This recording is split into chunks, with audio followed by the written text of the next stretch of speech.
जम्मू से श्रीनगर सड़क मार्ग की दूरी 320 किलोमीटर है।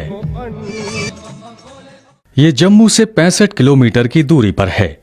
बाबा धनसार सुंदर और ठंडा पिकनिक स्थल है। यहाँ की पहाड़ियाँ हरी भरी और पेड़ों से लदी हैं। यहाँ पर बहुत सारे छोटे झरने बहते हैं। यहाँ पर पहाड़ी से निकल बाणगंगा कुदरत द्वारा बने शिवलिंग पर गिरती है। यहाँ पर बहुत बड़ा मेला शिवरात्रि के दिनों में लगता है। कुड ये जम्मू से 103 किलोमीटर की दूरी पर जम्मू से श्रीनगर हाईवे पर समुद्र तल से 1378 मीटर की ऊंचाई पर स्थित है। यहाँ पर यात्रियों के लिए हर प्रकार की सुविधा मिलती है। यहाँ जम्मू कश्मीर सरकार द्वारा बनाया गया एक टूरिस्ट बंगला भी है। यात्री यहाँ रात आराम से गुजार सकते हैं। टूरिस्ट बंगले की देखभाल Jammu Kashmir tourism development corporation करती है। पटनी टॉप ये जम्मू से 110 किलोमीटर दूर समुद्र तल से 2024 मीटर की ऊंचाई पर स्थित है। ये स्थान हरे भरे जंगलों और पहाड़ियों से घिरा है। पिकनिक मनाने के लिए ये एक अच्छा स्थान है। चिनाब दरिया के किनारे बसा ये शहर सर्दियों में बर्फ की चादर ओढ़ लेता है। यहाँ पर स्केटिंग स्पॉट्स, बहुत सारे होटल और टूरिस्ट बंगले भी हैं, जिनकी देखभाल JNK TDC करती है। यात्रियों को रहने के लिए आसानी से होटल में कमरे मिल जाते हैं। गौरी कुंड शुद्ध महादेव के नजदीक एक तालाब है, जिसे गौरी कुंड के नाम से जाना जाता है। कहते हैं माता पार्वती शुद्ध महादेव की पूजा अर्चना करने से पहले इस कुंड में स्नान करती थीं, जिससे इस तालाब का नाम गौरी कुंड पड़ा। बटोत ये जम्मू से 125 किलोमीटर दूर समुद्र तल से 1560 मीटर की ऊंचाई पर स्थित है। जम्मू श्रीनगर नेशनल हाईवे पर पत्नी टॉप से आती पहाड़ियों की कतार इस जगह की शोभा बढ़ाती हुई आगे निकलती है। यहाँ पर भी यात्रियों के लिए हर प्रकार की सुविधा मिलती है। टूरिस्ट बंगले भी हैं, जिनकी देखभाल JNK TDC करती है। सनासर ये जम्मू से 129 किलोमीटर और पत्नी टॉप से 19 किलोमीटर की दूरी पर है। सनासर की बनावट कपनुमा है। ये घने ऊंचे देवदार के पेड़ों से घिरा है। ये छुट्टियां मनाने के लिए अच्छा स्थान है।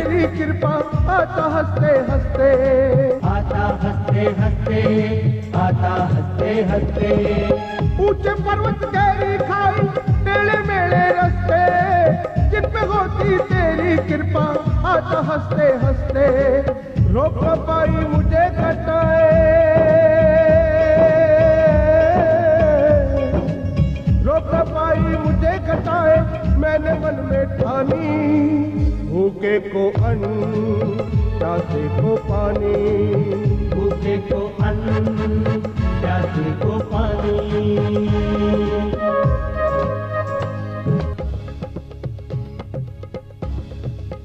जय बाबा अमरनाथ बर्फानी, जय बाबा अमरनाथ बर्फानी। भूखे को अन्न प्यासे को पानी, भूखे को अन्न प्यासे को पानी। जय बाबा अमरनाथ बर्फानी। भूखे को अन्न प्यासे को पानी, भूखे को अन्न प्यासे को पानी।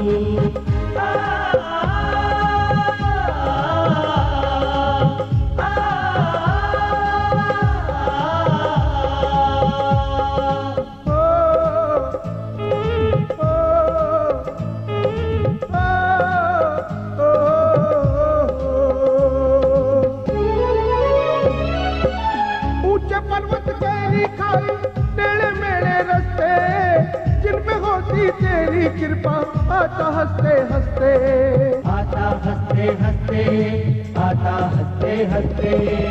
ऊंचे पर्वत गहरी खाई टेढ़े मेढ़े रास्ते, जिन पे होती तेरी कृपा आता हंसते हंसते। रोक न पाई मुझे घटाए,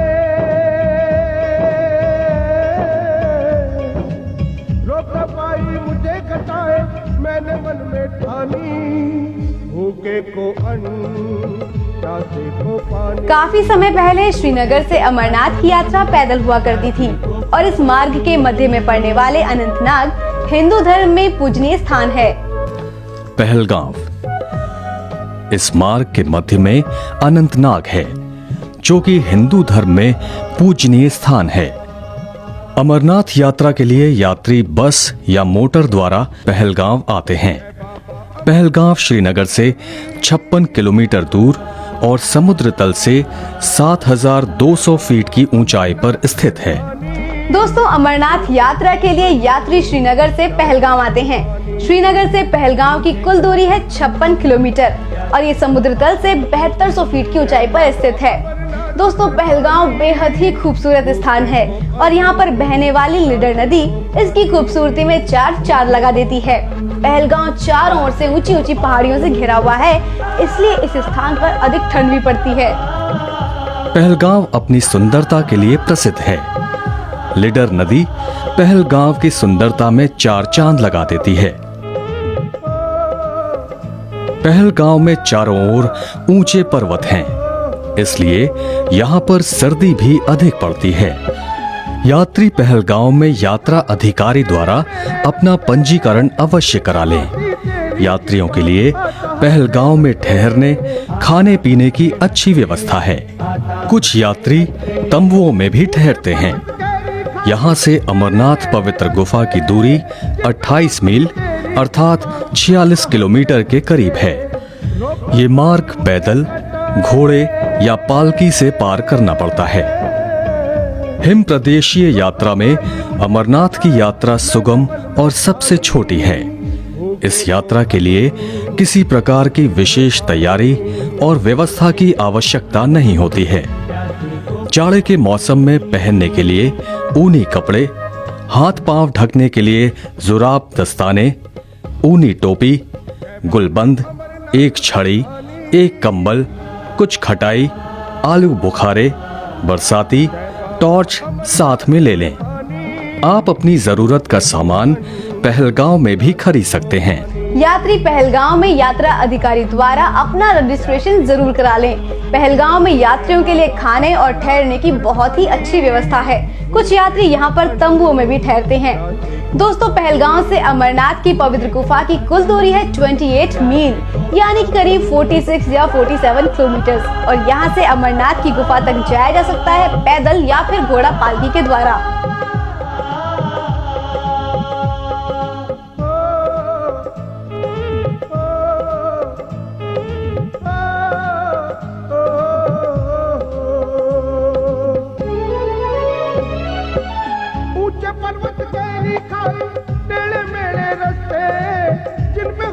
तेरी कृपा आता हंसते हंसते, आता हंसते हंसते, आता हंसते हंसते। ऊंचे पर्वत गहरी खाई, टेढ़े मेढ़े रास्ते, जिन पे होती तेरी कृपा आता हंसते हंसते। रोक न पाई मुझे घटाए, रोक न पाई मुझे घटाए, मैंने मन में ठानी। भूखे को अन्न, प्यासे को पानी, भूखे को अन्न, प्यासे को पानी।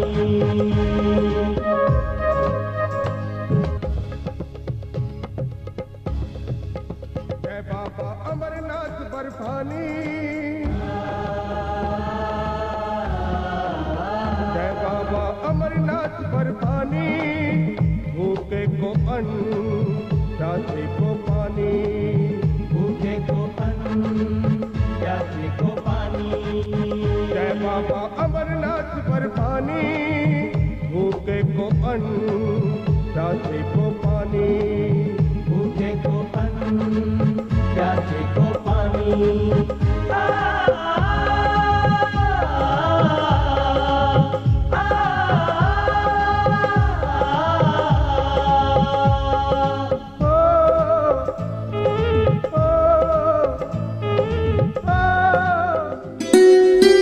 ये यात्रा का पहला चरण है। यहाँ जम्मू कश्मीर टूरिस्ट विभाग द्वारा रहने का प्रबंध है। भोजन आदि का सारा सामान यहाँ प्राप्त हो जाता है। लिडर नदी के किनारे किनारे मार्ग जाता है।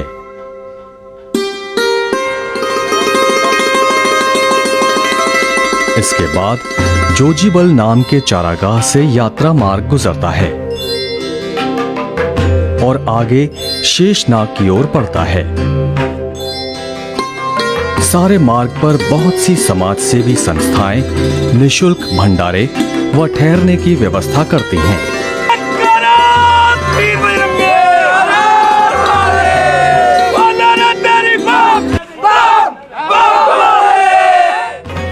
पिस्सू घाटी। एक बार भगवान शिव माँ पार्वती के साथ बैठे हुए थे। उनके दर्शन के लिए देवता और दानव बड़े ही आनंद के साथ पहाड़ पर चढ़ने लगे। इसी बीच उनमें ईर्ष्या उत्पन्न हो गई और लड़ाई झगड़ा होने लगा कि पहले मैं चढ़ूंगा, पहले मैं। दानव देवताओं पर भारी पड़ने लगे। तब देवताओं ने भगवान शिव के चरणों का स्मरण किया और दानवों को मार गिराया। जिस जगह देवताओं ने दानवों को मारा उस जगह एक बड़ा सा ढेर उत्पन्न हो गया और उस ढेर का नाम पेषण पर्वत पड़ा। एक समय भगवान शिव पार्वती के साथ बैठे हुए थे। उसी समय देव और दानव महादेव जी के दर्शन को आए और आनंद से पहाड़ पर चढ़ने लगे। दोनों आपस में ईर्ष्या करने लगे। पहले मैं चढ़ूंगा, पहले मैं चढ़ूंगा, और आपस में युद्ध करने लगे। दानवों से भयभीत देवों ने शिव चरणों का स्मरण किया और दानवों को मार भगाया। जहां देवताओं ने राक्षसों को मार भगाया वहां एक बहुत बड़ा ढेर हो गया। ये पर्वत पेषण नाम से प्रसिद्ध हो गया। ये शिव भक्तों का उद्धार तथा पाप रूपी राक्षसों को नष्ट करता है। कुरुक्षेत्र, प्रयाग तथा गंगा सागर के दर्शन से जो फल प्राप्त होता है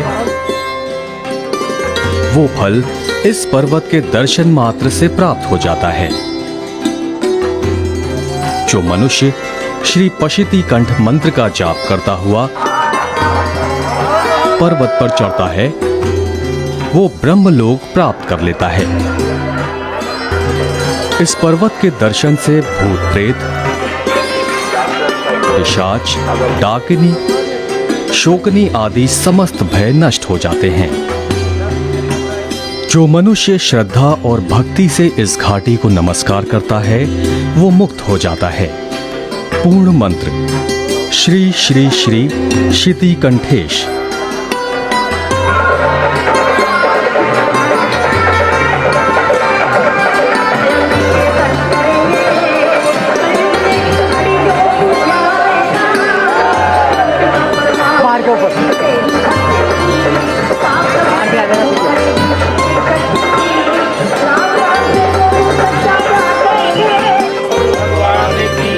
अमरनाथ की यात्रा के पड़ाव विष्णु टॉप पर है, जो कि चंदनवाड़ी से 3 किलोमीटर ऊपर है। ये सबसे ऊपरी घाटी है।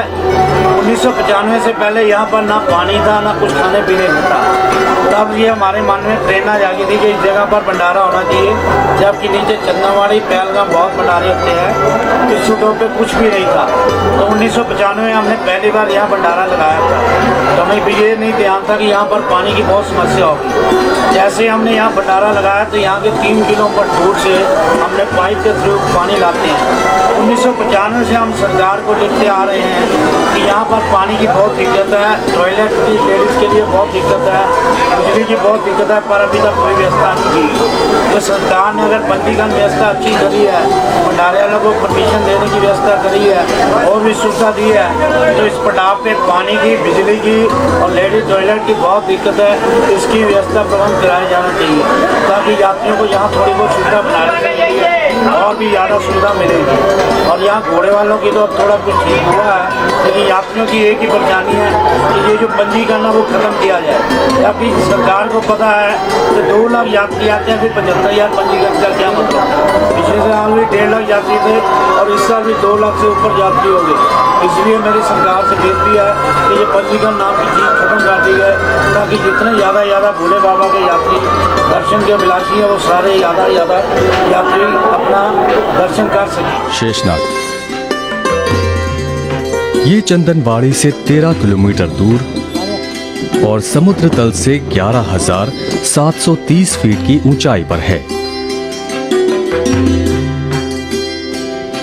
यहाँ डाक बंगला भी है। यहाँ झील के निर्मल जल में स्नान करके रास्ते की सारी थकावट दूर हो जाती है। यहाँ स्नान करने से गंगा स्नान के समान ही फल प्राप्त होता है।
ऊंचे पर्वत गहरी खाई टेढ़े मेढ़े रास्ते, जिन पे होती तेरी कृपा आता हंसते हंसते। रोको पाई मुझे घटाए, रोको पाई मुझे घटाए, मैंने मन में ठानी भूखे को अन्न प्यासे को पानी, भूखे को अन्न प्यासे को पानी।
डाक बंगले में यात्रियों की भीड़ होने पर तंबू लगाकर ही ठहरना पड़ता है।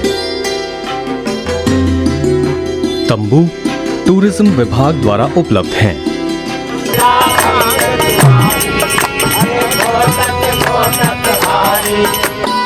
झील के किनारे वापजन का मैदान रहने के लिए सुंदर स्थान है।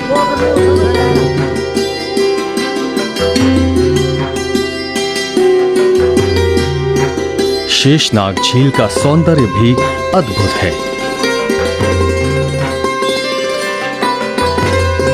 कहते हैं शेषनाग की झील में सच्चे मन से शेषनाग का ध्यान करने और एकटक झील देखने से शेषनाग की आकृति सामने नजर आती है। मनुष्य यहां पर आकर महासुख आनंद में मग्न हो जाता है। अतः इसे स्वाश्रम भी कहते हैं।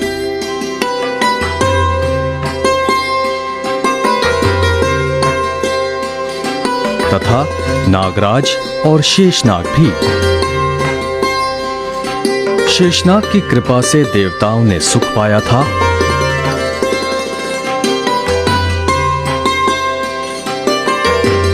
क्योंकि यहाँ देवताओं को दुख देने वाले वायु रूपी राक्षस का शेषनाग ने पान किया था। यात्री इसके दर्शन स्नान करने से सब पापों से मुक्त हो जाते हैं। यहाँ जप, होम, तर्पण, स्वाध्याय, स्तुति तथा प्रार्थना करने से मनुष्य सर्व पापों से मुक्त हो जाता है। इसके स्मरण मात्र से पुण्यों की प्राप्ति होती है। वायु वर्जन तीर्थ।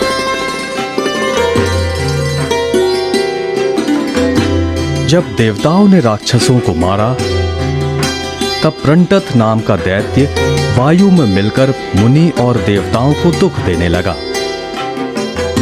मुनि और देवता भगवान शिव की शरण में गए। भगवान हमारी रक्षा करो। भगवान शिव प्रसन्नचित्त से बोले, मैंने आप लोगों का दुख सुन लिया है। आप यहाँ कुटिया बनाकर सुखपूर्वक रहो। पत्थरों की मढ़िया बनाकर वायु को रोक दो। इस प्रकार वहाँ मुनि देवता पत्थर की कुटिया बनाकर रहने लगे। एक बार राक्षस ने अपना पुनः उग्र रूप दिखाया। तब देवराज इंद्र ने उसे वज्र से मार दिया। तब से इस क्षेत्र का नाम वायु वर्जन तीर्थ हो गया।